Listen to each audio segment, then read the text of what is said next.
Nur eine Entzündung. Weiter nichts Schlimmes. Ja, wir haben das Lied gesungen, das meiste Wort davor ist «Holy». Und unsere zwischenmenschlichen Beziehungen sind oft nicht so holy, sind wir ganz ehrlich. Wagnis Beziehungen ist eine Zweier-Predigserie, die Joni hat angefangen am letzten Sonntag und ich bin gebeten worden, heute über Konflikte wagen zu predigen. Fällt mir relativ einfach. Ich weiss nicht, wie es euch geht, so mit Konflikt. Manchmal fühlt man sich wie ein Hochseiltänzer in einem Konflikt. Man weiss nie, ob man links runterfällt oder rechts runterfällt. Mir ist es lange Zeit so gegangen, dass ein Konflikt war wie eine schwarze, graue, dunkelschwarze Wolke über mir, wo du nie gewusst hast, wenn sie dich anpisst. So hat sich Konflikt angefühlt. Und irgendwann einmal, wo wieder mal so ein Konflikt angestanden ist, einer von vielen, habe ich zu Jesus gesagt, weisst du was, darum schiesst es mich an. Entschuldigung, aber so habe ich geredet. So rede ich mit Jesus, oder? Darum gefällt es mir nicht, Leiter zu sein. Und dann war es, wenn eine Stimme für mir sagen, weisst du was, Johannes, dann hör auf, Leiter zu sein. Weil als Leiter gehören Konflikte einfach ganz grundlegend erstmal dazu. Das ist etwas ganz Normales. Aber nicht nur als Leiterin, als Leiter ist es normal, sondern für uns alle sind Konflikte eigentlich Normalität im Alltag. Ausser wir brechen alle Beziehungen ab und dann sind wir gleich mal einsam. Zugegeben, Konflikte sind anstrengend, aber sie gehören zum Leben. Zuerst 2 Sachen voraus, die ich gelernt habe in meinem Leiterschaftsleben, in meinem Leben auch privat. Nicht sehr neu, aber immer wieder gut zu hören ist, Konflikt beinhaltet Chancen. Oft habe ich erlebt, dass wenn ich Konflikt angegangen bin, dass es eine Chance war. Und jetzt vielleicht könntet ihr heute am Mittag oder heute vor dem Mittag rauslaufen und sagen, ich gehe einen Konflikt an und es könnte in der Beziehung zu einem Mitmensch schon Weihnacht werden vor dem 24. Dezember. Konflikt beinhaltet tatsächlich Chancen. Ich hätte da viele Beispiele, aber ich brauche Beispiele später. Das Zweite, was ich gelernt habe, ist Konflikt und das Kopfkino. Ich weiss nicht, ob ihr das kennt. Du hast einen Konflikt und du liegst im Bett. Und du kannst einfach nicht schlafen. Und es ist wie eine Waschmaschine in deinem Hirn inne. Und es macht und es drüllt und es tut. Und je länger du über den Konflikt nachdenkst, je mehr tut er sich aufschaukeln in deinem Kopfkino. Du denkst über den anderen oder die andere das und jenes und die denkt und die hat und der will und der tut und überhaupt. Und das Kopfkino zur Ruhe bringen gibt nur eine Möglichkeit: den Konflikt ansprechen. Ich habe eine Quellenhof-Stiftung aufgebaut mit dem Marcel Mittler zusammen. Er als Geschäftsführer, ich als Präsident. Gute Freunde. Aber ab und zu hat es Lampen gegeben bei uns und ich bin so in dem Bett hineingelegen. Und wenn ich ihm dann angerufen habe, mich getroffen, hat alles ganz anders ausgesehen, als das Kopfkino gemacht hat. Stell dein Kopfkino ab und gang einen Konflikt an und löse ein bisschen gut. Denn je länger das Kopfkino rattert, je tiefer kommst du drin in eine ausweglose Schlaufe hinein. Konflikte in der Bibel, die gibt es tatsächlich, und zwar nicht zu wenige. Im 1. Buch Mose lesen wir zuerst einmal, es ist nicht gut, dass der Mensch allein ist. Gott hat uns als Beziehungswesen geschaffen, welcher Art die Beziehungen auch immer sind, ob es Ehebeziehungen, Freundschaften sind, Kameradschaften. Gott hat uns zu Beziehungsmenschen geschaffen. Und schon 2 Kapitel nach dieser Tatsache lesen wir vom ersten handfesten Konflikt, nämlich einen tödlichen Konflikt zwischen 2 Brüdern, Kain und Abel. Dann lesen wir von turbulenten Konflikt weiter betreffend Esau und Jakob. Dann Mose, Miriam und Aaron und in der Apostelgeschichte auch von 2 handfesten Konflikten. Wir wollen 3 von diesen Konflikten in der Bibel miteinander anschauen heute Morgen und schauen, wie sie gelöst worden sind und uns fragen, ob diese Lösungsansätze aus der Bibel auch für unser Leben etwas könnten bedeuten. Ich schlage auf zuerst 4. Mose 12, 1-2. Und Miriam und Aaron redeten gegen Mose wegen seiner Frau, der Kuschitin, die er genommen hatte, denn er hatte eine kuschitische Frau genommen. Sie sagten, redet denn der Herr allein durch Mose? Redet er nicht auch durch uns? Was liegt dem Konflikt zugrunde, ist Eifersucht. Redet ein Gott nur der Mose? Hey, ist er wirklich der Chef? Was meint er eigentlich? Was bildet er sich eigentlich ein? Gott redet doch auch durch uns. Und Eifersucht nimmt seinen Lauf. Es gibt Konflikte, da steht Eifersucht dahinter. Was war Mose seine Reaktion auf diesen Konflikt? Er war ja schliesslich der Chef. Er konnte sagen, Ruhe da, Gott straft sofort. Er hat einen anderen Weg gewählt, das heisst, aber Mose war ein sehr demütiger Mensch, mehr als alle Menschen auf Erden. In dem Zusammenhang mit dem Eifersuchtskonflikt steht, dass der Mose ein demütiger Mensch war, mehr als alle anderen Menschen auf der Erde. Da, wo Konflikte entstehen aus Eifersucht heraus, braucht es oft viel Demut für die Gegenpartei. Denn wenn man reinfährt in einen Eifersuchtskonflikt, dann gießt man nur Öl ins Feuer und der Konflikt wird eskalieren. Kenne ich aus dem eigenen Leben. Und dann, ihr geschah richtig, oder? Miriam ist aussätzig geworden. Und jetzt hätte Mose können denken, yes, Gott hat zwar nicht sofort gestraft, aber er hat gestraft. Die soll das nur tragen. Wenn man mich so angeht, wenn man mir mit Eifersucht begegnet, wenn man mich absagen als Leiter, dann soll man aussätzig werden, man soll ausgeschlossen werden aus der Gemeinschaft, das ist richtig. Was hat der Mose gemacht? Mose aber schrie zu dem Herrn, ach Gott, heile sie. Schon ein bisschen überraschend, he? Er hat um Heilung gebeten. Wenn so Eifersuchtskonflikte bestehen, Eifersucht ist oft so wie im Bild ein Aussatz, wo einen Menschen auch krank macht. Eifersucht macht krank, Eifersucht nackt, Eifersucht frisst innerlich auf. Und da drinnen geht es darum, dass wir kein Öl ins Feuer gießen, sondern in so einem Konflikt mit Demut begegnet. Demut kann dem anderen helfen, runterzukommen. Und das nächste ist Fürbitte für so Menschen, die eifersüchtig sind gegenüber uns.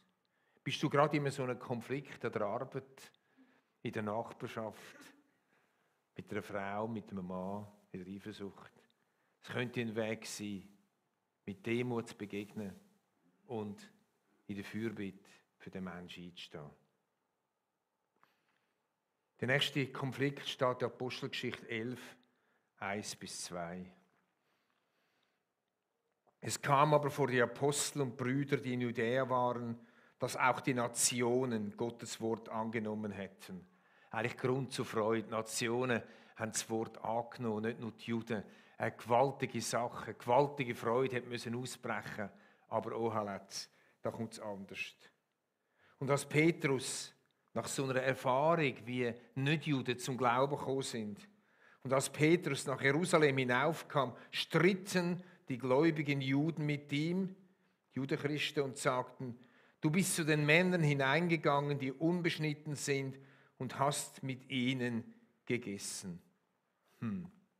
Es hat einen Streit gegeben über unterschiedliche Glaubensansichten oder Verhaltensregeln im Glauben. Auch das gibt es unter uns Christen. Ich muss auch ehrlich sagen, alle die Streits, die ich bis jetzt miterlebt habe, in verschiedensten Gemeinden und im eigenen Leben, um unterschiedliche Glaubensauffassungen, um unterschiedliche Glaubenspraktiken, haben in den allermeisten Fällen nichts zu tun gehabt, gar nichts zu tun gehabt mit echten Fragen, sondern immer mit Echthaberei, mit Bestimmenwillen, mit Minderwert und so weiter und so fort. Und da ist es um Verhaltensfragen im Glauben gegangen. Sie haben dem Petrus, dem wo Jesus gesagt hat, du wirst Kirche gründen, dem Chef der Kirche haben sie Vorwürfe gemacht. Wenn ich Petrus gewesen wäre, hätte ich gesagt, wisst ihr was? Jetzt ist aber Ruhe in dieser Bude rein. Ich bin der Chef. Aber so kannst du keinen einzigen Konflikt wirklich lösen. Du kannst ihn höchstens unter den Teppich wischen und irgendwann wird er zu Revolver und kommt unter dem Teppich wieder vor und schießt dich ab. Es ist also zu unterschiedlichen Ansichten gekommen, wegen verschiedenen Themen im Glauben. Wie hat der Petrus reagiert? Vers 4. Petrus aber begann es ihnen der Reihe nach zu erzählen und sagte. Der Petrus hat ihnen erklärt, warum und wieso er das gemacht hat, was er gemacht hat. Und die anderen, sie haben zugelassen. Er hat sich nicht auf die Hinterbeine gestellt und hat alles abgeschmettert, sondern er hat zugelassen. Er hat geredet, er hat erklärt, er hat sich lang erklärt. Er hat sich Zeit genommen, er hat sich Mühe genommen, zu erklären, warum er so reagiert hat, warum er was gemacht hat. Und die anderen haben sich Zeit genommen, zum Zuhören. Freunde, Konflikt könnte bereinigt werden, indem du bereit bist, am anderen der gegenseitig zuzuhören. Oder indem du bereit bist, deine Seite ohne Emotionen zu erklären und darzulegen. Denn oft gibt es Konflikte aus Missverständnis heraus von unterschiedlichen Positionen. Und das Resultat heisst, Vers 18, und als sie das hörten, die Argumente, die Geschichte, die der Petrus erzählt hat, als sie das hörten, schwiegen sie still und lobten Gott und sagten, so hat Gott auch den Nationen Buße gegeben zum Leben. Also, durch die Konflikte, durch die Missverständnisse, durch das Zuhören und durch das Erklären der Positionen ist Frieden eingekommen. Wann hast du das letzte Mal jemandem zugelassen, der einen Konflikt gehabt mit dir? Wirklich zugelassen, ernsthaft, weil du ihn verstehen willst du seine Seite, hast dich einfühlen und hast nie denken. Wir gehen zum nächsten Konflikt, da geht der Schlag auf Schlag. Nur ein paar Kapitel später, Apostelgeschichte 15, Vers 37.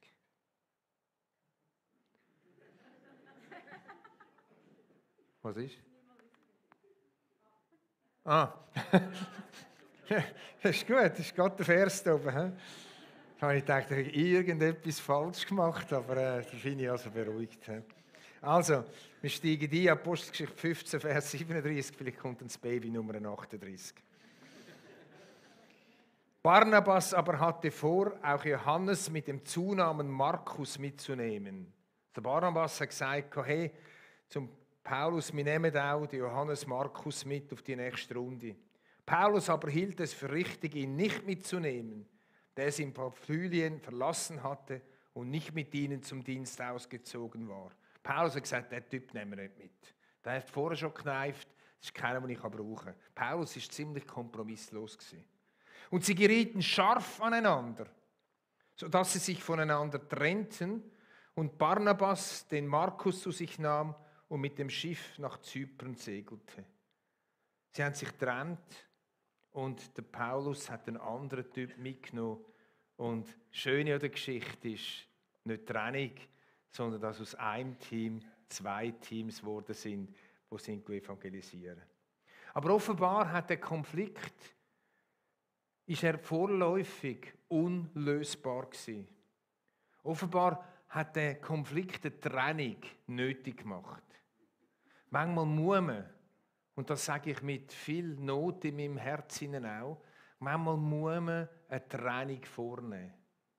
Manchmal ist es nicht ratsam in einem Konflikt, wo man versucht hat, eine Regelung zu finden, wo vielleicht jemand beizogen hat, wo mithilft, wo mitredet, ein Coach, ein Mediator eingezogen hat, eine Mediatorin. Und es gibt einfach keine Lösung, dass man dann zur Trennung kommt.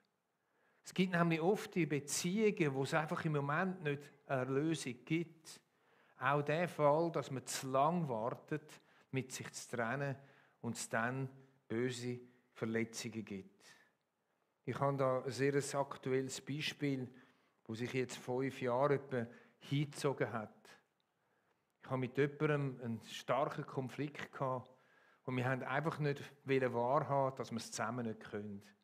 Wir haben nicht eingestehen, ob schon wir das eigentlich hätten müssen im Laufe dieses Konflikts, dass wir auseinandergehen müssen. Und wir haben alles gemacht, und das ist richtig, wenn man alles macht. Wir haben viel Geld gezahlt für Moderatoren, teure, angesehene Leute, und es hat nichts genützt und es ist auseinandergegangen. Das sage ich mit einem traurigen Herz. Es ist nicht leichtfertig passiert. Wir haben alles versucht, was man versuchen kann, aber es ist passiert. Aber ich habe nachher gemerkt, wir haben zu lange gewartet, bis zur Trennung gekommen ist. Weil in der Zeit, wo der Konflikt eskaliert ist, bis wir uns endlich getrennt haben, hat es viel mehr Verletzungen gegeben, als nötig gewesen wären. So viele Verletzungen, dass wenn ich nachher an dem Haus von dem Mann vorbeigefahren bin, schweissige Hände bekommen habe und versucht habe, eine andere Straße zu fahren, weil ich es nicht mehr ausgehalten habe. So totale innerliche Blockade. Also, es gibt unlösbare Konflikte, ich sage dem vorläufig unlösbare Konflikte, wo es darum geht, dass man vielleicht einmal auseinandergeht. Da müssen wir ganz ehrlich das in die Augen schauen und ganz ehrlich sein und sagen, nicht jeder Konflikt lässt sich sofort lösen. Aber mein nächster Titel ist ermutigend und er heisst Versöhnung wagen. Aufgrund von der Paulusbrief gehe ich davon aus, dass es später zwischen Paulus und Barnabas zur Versöhnung gekommen ist und sie wieder miteinander evangelisiert haben. Was für einen Moment wird das gewesen sein? Wie die Versöhnung stattgefunden hat, steht nicht. Wann, weiss ich auch nicht genau. Ich weiss nur eins, dass uns die Bibel auffordert zur Versöhnung. Und da hat in dem Konflikt, den ich euch jetzt erzählt habe, hat in mir immer ein paar Verse angeklungen. Es hat mich nicht mehr losgelassen. Verse, wo ich schon viel darüber predigt habe, die mich nicht mehr loslassen und nicht mehr loslassen haben. Der eine ist aus Hebräer 12,14. Bemüht euch mit ganzer Kraft, um den Frieden mit jedermann und richtet euch in allem nach Gottes Willen aus. Da heißt sogar die Übersetzung, jaget nach dem Frieden mit jedermann. Jaget nach dem Frieden. Also bemüht euch, in der einen Übersetzung, in der anderen Übersetzung, jaget nach dem Frieden. Gebt alles, gib das Beste, damit Frieden entstehen kann, dort, wo Konflikt zur Trennung oder sonst zum Unfrieden geführt haben. Oder eine zweite Bibelstelle von ganz vielen. Wenn du also deine Gabe zum Altar bringst, da steht wieder Opfer gemeint. Heute reden wir von Worship oder von Dankesgebet. Wenn du also deine Gabe zum Altar bringst und dort einfällt, dass dein Bruder oder deine Schwester etwas gegen dich hat, dann lass deine Gabe dort vor dem Altar, geh und versöhne dich zuerst mit deinem Bruder oder deiner Schwester. Also Versöhnung ist vordringlich vor Opfer, vordringlich vor Anbetung. Versöhnung, dort, wo es möglich ist. Ich möchte zurückkommen zu meiner Konflikttrennung. Die Bibelstellen kenne ich nur zu gut. Und die Bibelstellen in diesen 5 bis 7 Jahren, die haben immer wieder an mir genagt. Immer wieder habe ich gewusst, es ist nicht okay. Immer wieder habe ich gewusst, irgendwann muss jemand den ersten Schritt machen. Irgendwann muss da wieder etwas gut werden. Bis zu dem Moment, das ist jetzt etwa 4 Monate her oder 5, bis der eine von uns beiden einem anderen ein Mail geschrieben hat.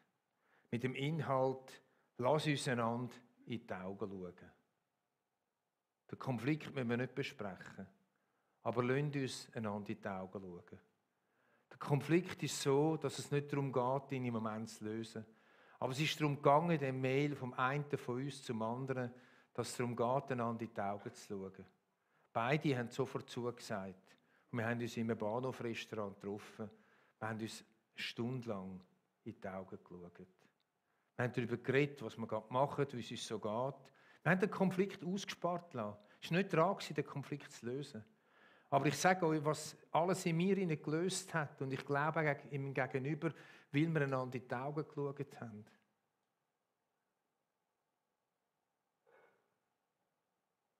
Etwa 4 Wochen später sind meine Frau und ich am Geburtstag eingeladen gewesen. Und wer hockt dort? dem Mann, wo ich in die Augen geschaut habe. Wenn das nicht geschehen wäre, ich wäre abgereist. Ich wäre reingelaufen und gerade wieder gegangen. Vermutlich hätte ich vorher sogar gefragt, ob der Typ auch eingeladen sei und wäre gar nicht gegangen. Freunde, manchmal ist es dran, in einem Konflikt, was zur Trennung gekommen ist, einander in die Augen zu schauen. Manchmal kannst du nicht einen Konflikt lösen mit jemandem. Manchmal überforderst du jemanden, wenn du schreibst, komm, wir lösen den Konflikt. Manchmal geht es einfach darum, einem anderen in die Augen zu schauen, weil ich vertriffst ihn wieder an einem Familienfest, meistens an einer Beerdigung. Oder an einer Hochzeit, viel schöner.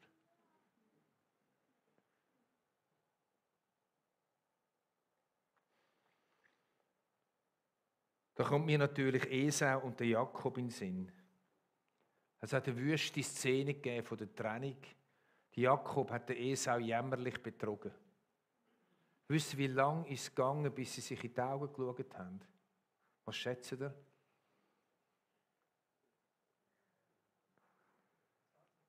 Wie viel? 17 Jahre. Du bist nicht schlecht mit 20 Jahren. 17 Jahre ist es gegangen, bis sie einander getroffen haben. Und was ist dem Treffen vorausgegangen? Was für eine Angst hat der Köbeli ausgehalten, ausgestanden? Wie hat er alles organisieren müssen? Wie ist er ab der Rolle gewesen, völlig ab der Rolle? Wie hat er sich nicht mehr gespürt? Wie hat er sich nicht mehr gekannt? Bis er seinem Bruder hat müssen begegnen. Und ich frage heute, hat es 17 Jahre gebraucht? Oder hätte es früher sein können? Hätte es können sein, dass der Köbeli früher einmal mindestens einen Boten geschickt hätte und gesagt hat, Esau, können wir darüber reden, können wir einander begegnen. Vielleicht hätte er dann seine Mutter noch gesehen. Aber in der Zwischenzeit ist seine Mutter gestorben, wo er mitgemischt hat in dem Betrug.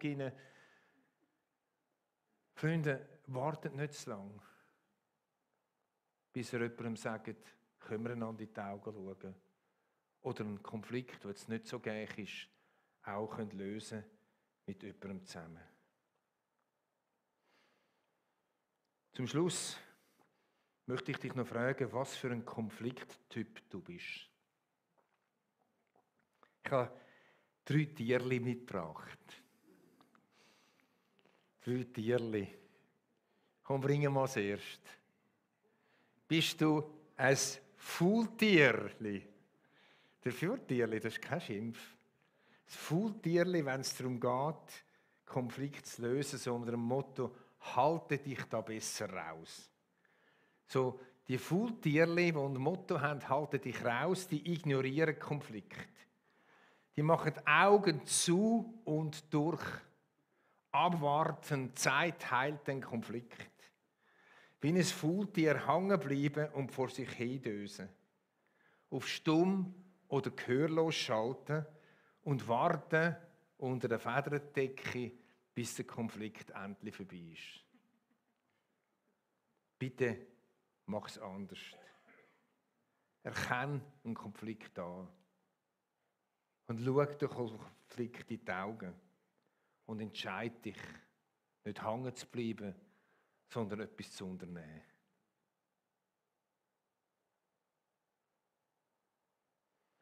Das zweite Tier ist ein bisschen grösser. Das ist der Leu. Der Leu zeigt, wer da der Chef ist. So Konfliktmenschen, die einem Leu gleichen, die machen deutlich, wer das letzte Wort hat. Verstehst du? Jetzt musst du einfach mal Klartext reden. Jetzt muss er mal sagen, dass ich Recht habe. Jemandem die Leviten lesen. Die einen schauen sich so an da vorne. Deutlich zeigen, wer schuldig ist. Seinen eigenen Standpunkt so minutiös durchdenken, dass man ihn dann auch so voll Säck bringen und so richtig platzieren beim anderen. Damit der andere oder die andere einfach nichts mehr sagen kann. Dann noch ein bisschen fromm. Gott hat mir gesagt, oder? Ich kann da noch dazukommen. Bitte mach es andersrum. Los dem anderen zu. Haben wir schon mal gesagt heute. Versuch die andere Seite zu verstehen. Und suche im Konflikt nicht Entschuldigungen oder Schuldzuweisungen. Für einen Konflikt braucht es meistens zwei. Zwei, die einen Anteil darin haben. Die Bibel sagt noch einen Vers, und den brauche ich oft bei Hochzeiten. Vergebt einander, selbst wenn ihr das Gefühl habt, ihr seid im Recht. Nein, nicht einmal Gefühl. Das heisst, vergebt einander, selbst wenn ihr im Recht sind. Das ist schon noch fett, he? Vergebt einander, selbst wenn ihr im Recht sind. Oh. Nicht ganz einfach. Wenn wir das dritte Tierli anschauen, das Kuscheltierli. Das Kuscheltierli sagt, Hauptsache Frieden. Auf alle Fälle Harmonie bewahren. Lieber abschlucken, anstatt den Konflikt anzusprechen. Anpassung ist angesagt. Ich bitte dich, das andersrum zu machen. Bewusst den Konflikt angehen und die eigenen Gefühle äußern. Und jetzt machen wir ein kleines Coming-out. Wer gleicht ein bisschen am Faultier im Konflikt? Ganz wenig, hä? Wunder. Wer gleicht am Maloi im Konflikt? Wer gleicht am Kuscheltier? Und alle anderen gleichen niemandem. Freunde, lasst uns eingestehen, Konflikte sind etwas, das normal sind. Konflikt bietet eine Chance und lass es nicht zu, dass das Kopfkino bei dir rattert. Kommen wir schön auf zum Gebet.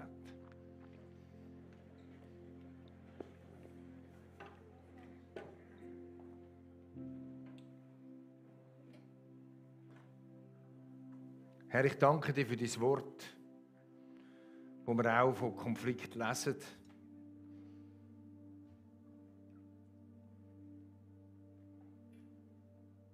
Ich bitte dich für die Menschen, die jetzt gerade an einen Konflikt erinnert worden sind, wo sie scheinbar unlösbar ist.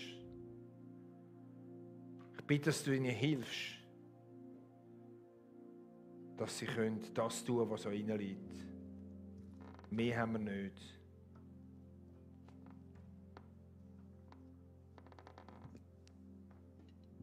Jesus, auch du hast Konflikt gehabt mit deinen Jüngern und du hast sie direkt angesprochen.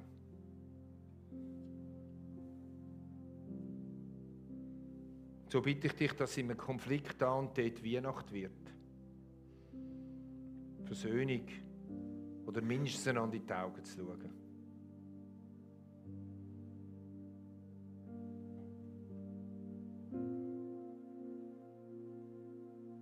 Und so segne ich euch im Namen vom Vater voller Vaterschaft. Am Allmächtigen, am El Shaddai, am Elohim, am El Rapha, am El Roi, dem Gott, der dich sieht.